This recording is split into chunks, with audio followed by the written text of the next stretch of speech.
Hello, my name is Daniel, and I am going to show you how to use your new Balearic-inspired Paracord sling. So here we have the pouch, and on one side of the pouch is the thicker end, and this join here is called the belly, and over here we have what's called the knee. On the reverse side of that, you can see kind of the X cross here. And so the side that your projectile goes in is the side that's facing the knee and the belly. So the projectile goes in there. And this thicker end tapers down to the release knot and the whip cracker. And then over here we have your finger loops. So we've got a double finger loop. I like to stick my middle finger and my ring finger through these two loops, and then it cinches down just like that. And then what you can do is you can further cinch it with this knot here. Slide that down until it's nice and tight and comfortable. And normally the X side of that knot will face the back of your hand, because when you hang it down, you want the knee to be facing you. Here I have it just hanging flat and the knee is on the inside. And so I'll grab my tennis ball and stick that in there. And then I'll slide it down and I'll be gripping the release knot between my thumb and my pointer finger. And I'll have this inside my hand. And you can further clasp that fully if you want. But I like to just hold it between those two fingers there. And you want to make sure that the ball is centered in the pouch. And you don't want the pouch too spread open, or else the ball will slip through. You can adjust that spread, and you want it wide enough that it's stable, but not wide enough that it'll slip through. So to swing in the Balearic style, I'm right-handed. I'm going to be spinning it kind of canted behind me, and about or below shoulder level. You don't have to spin it very fast. Just keep it in the air. And then look at what you want to hit. And when you're ready to release, you bring it a little bit up and down and sideways. Kind of up, down. And the swing is swinging out sideways, kind of at your waist level. When you release, you want the swing, the thick side, the release end, to be on top, basically perpendicular to the ground. You're bringing around sideways. And so your wrist is kind of facing up. And you let that tail out, go out upwards. And you release this knot just kind of intuitively based on what you're looking at and what you're feeling. So I'm keeping it in the air, looking at what I want, up and down, and it should pop.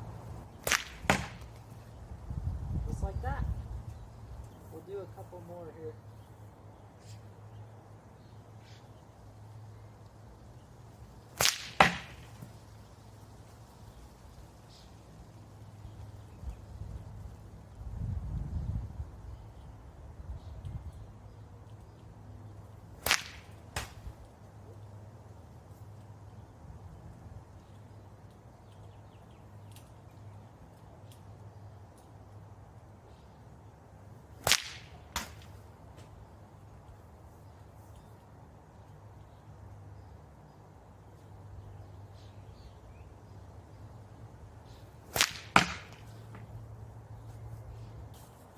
So if you find that it's not cracking, you're either not throwing hard enough, which is okay, you start out slow, or you're getting it tangled.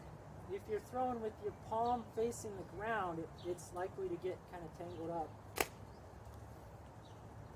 But if you throw it nice and perpendicular, it'll kind of unravel very well. So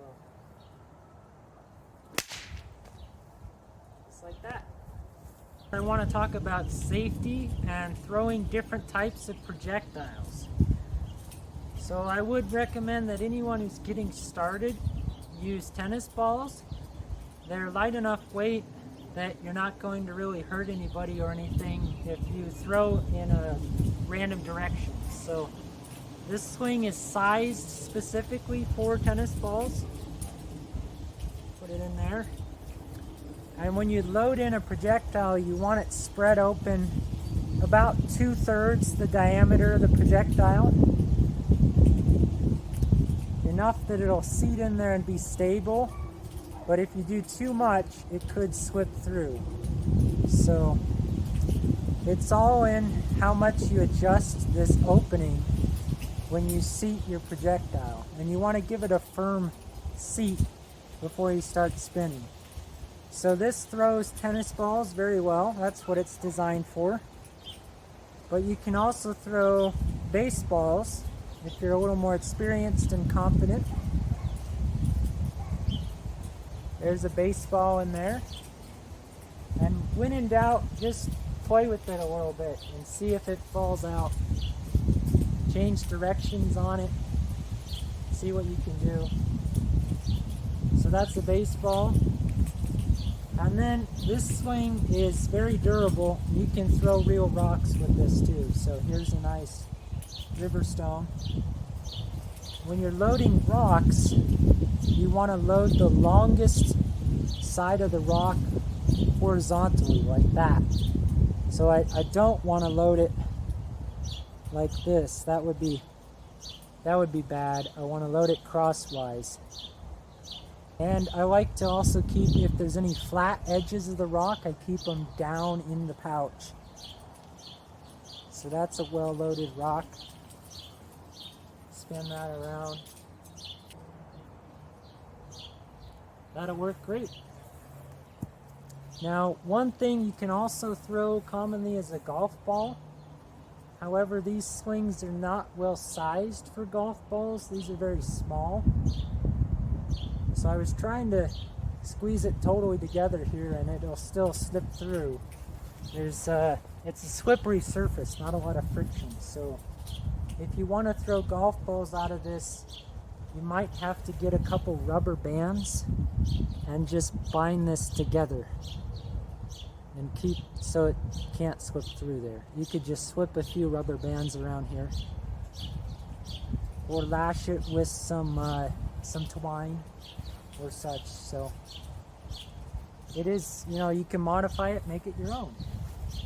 One thing to be aware of when you're slinging is just to make sure that no one is in your arc. And so when you open this up, it's actually quite a reach. And one of the most common injuries is you can whip somebody with this. See, I'm almost within range of the camera here.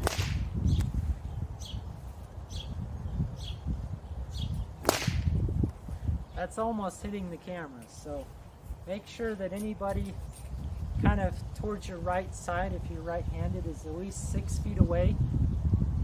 And the safest thing is just to have everybody behind you, maybe 12 feet, because you're most likely to throw in a 180-degree arc here. It's not as likely that you'll throw backwards if you're doing it right. So.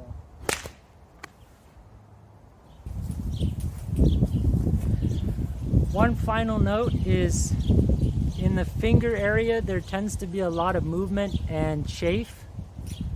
I haven't figured out how to avoid that yet, so what I really like to do in a heavy slinging session is to just get some heavy-duty band-aids or some moleskin and wrap it around the base of my 2 middle fingers, and that'll really prevent injury there. So enjoy your new sling.